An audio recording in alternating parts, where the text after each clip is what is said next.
आपकी जो physical as है वो तो 27 साल है जैसा आप बताते हैं, लेकिन जब हम आपसे बात करते हैं तो ऐसा लगता है कि आपकी जो मानसिक आयु है वो शायद कहीं ज्यादा है इससे, या आप मानसिक रूप से भी 27 साल के ही हैं? बचपना है हमारे अंदर कई बार बचपना हमारा फूट पड़ता है और हमें नहीं लगता कि हम मानसिक जैसे हैं वैसे तुलना आप कर सकते हैं। कभी आपने ये भी सोचा कि जो आपकी पर्सनैलिटी है, जिस तरह आप दिखते हैं, युवा उससे ज्यादा उसकी वजह से काफी आकर्षित होता है आपसे? नहीं, आप एक बहुत ट्रेडिशनल साधु संत की तरह नहीं दिखते। हाँ, दाढ़ी मूछ भर की कमी है, बाकी कोई कमी नहीं है। अभी 5-7 साल के बाद, 10 साल के बाद आप सोचते हैं आप भी लंबी दाढ़ी रखेंगे, लंबे लंबे बाल रखेंगे, ताकि आप नहीं, पारंपरिक रूप से एक साधु संत की तरह नजर आए, फिर भगवा कपड़े पहनने शुरू कर दें? नहीं, भगवान तो हम अभी भी पहन लेते हैं, लेकिन ऐसा कोई हमारा सपना नहीं है।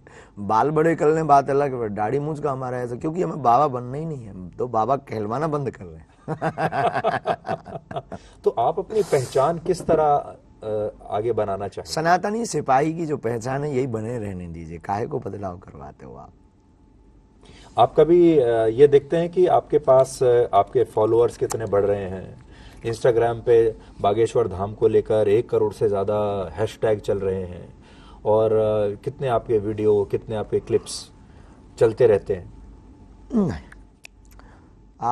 ये तो क्रांति है, लोग आते जाते रहेंगे, नदी बह रही है, कितने घाट धुल रहे, ये घाट समझे, जो किनारे पर घाट मिलते हैं वो अगर धुल रहे हैं तो वो अपना परिचय अपने पास सेव रखें। हमारा कोई ऐसा निजी है, हम बायोडाटा नहीं रखते कि कितने घाट धुल चुके हैं। हमारा तो लक्ष्य ध्येय समुद्र में मिलना है, सनातन को एक करना है।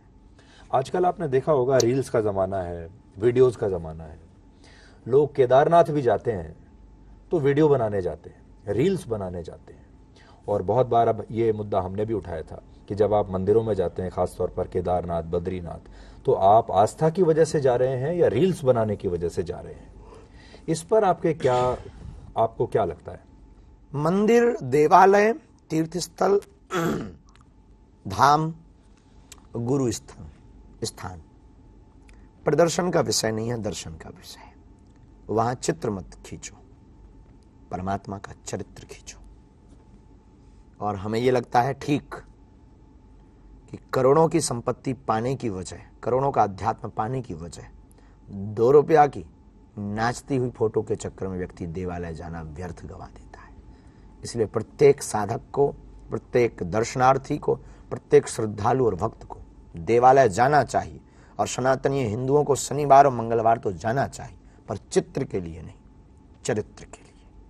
और ठीक ये उसी प्रकार बाधा है जैसे सूर्य के सामने काले घने बादल आ जाते हैं, वैसे ही आजकल दर्शनार्थियों के सामने मोबाइल आ जाता है ईश्वर के दर्शन के पहले। आप मोबाइल फोन रखते हैं? यस। कितना इस्तेमाल करते हैं? जितना समय बन पाता है, 10 मिनट, 15 मिनट, 1 घंटा, जब जैसा समय बन पाता है। और उसमें क्या देखते हैं आप? सिर्फ खुद अपने आप को यूट्यूब देखना और कभी कभी क्रिकेट गेम उस पर खेल लेते हैं।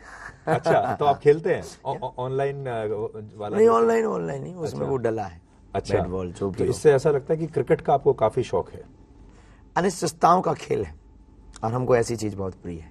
जैसे हम वीडियोस में कभी यार अपने आप को देखने की वजह हम फिर रहस्यमयी चीजें देखते हैं, रहस्यमयी चीजें दुनिया, देश दुनिया में। जैसे एक जगह 7 कलरफुल अर्थ है, 7 रंग की भूमि है, ऐसी चीज़ें हमको देखने में बहुत इंटरेस्ट है। जैसे अपने यहाँ डायनासोर का काल था, वो क्या था, ऐसी सब चीज़ें। जैसे एक बार अचानक से बरमूडा ड्रैगन के बारे में आ गया, फिर उसको देखने के बाद हमने अपना आत्ममंथन किया कि आखिर क्या है ये, वहाँ पर जाकर सब गायब क्यों हो जाते हैं, ऐसी चीज़ें देखने का।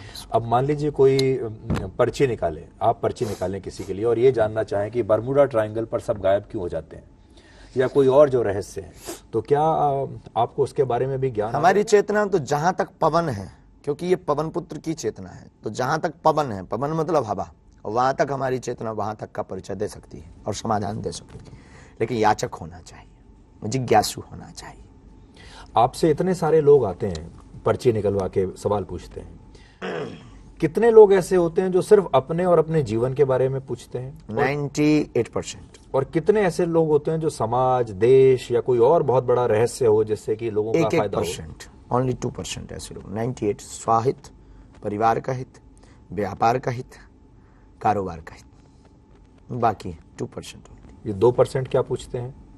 2% में आते हैं समाज सनातन कब एक होगा, हिंदू राष्ट्र कब होगा, और ये जो विवाद है ये विवाद कब निपटेगा, इंटरनेशनल मुद्दा उसको लेकर के, भारत की बेरोजगारी कब जाएगी, भारत में क्या सुधार करना चाहिए कि जिससे भारत विश्वगुरु पुनः बन जाए। ये सिर्फ 2% लोग आते हैं। ये किसी ने पूछा कि यूक्रेन युद्ध कब रुकेगा?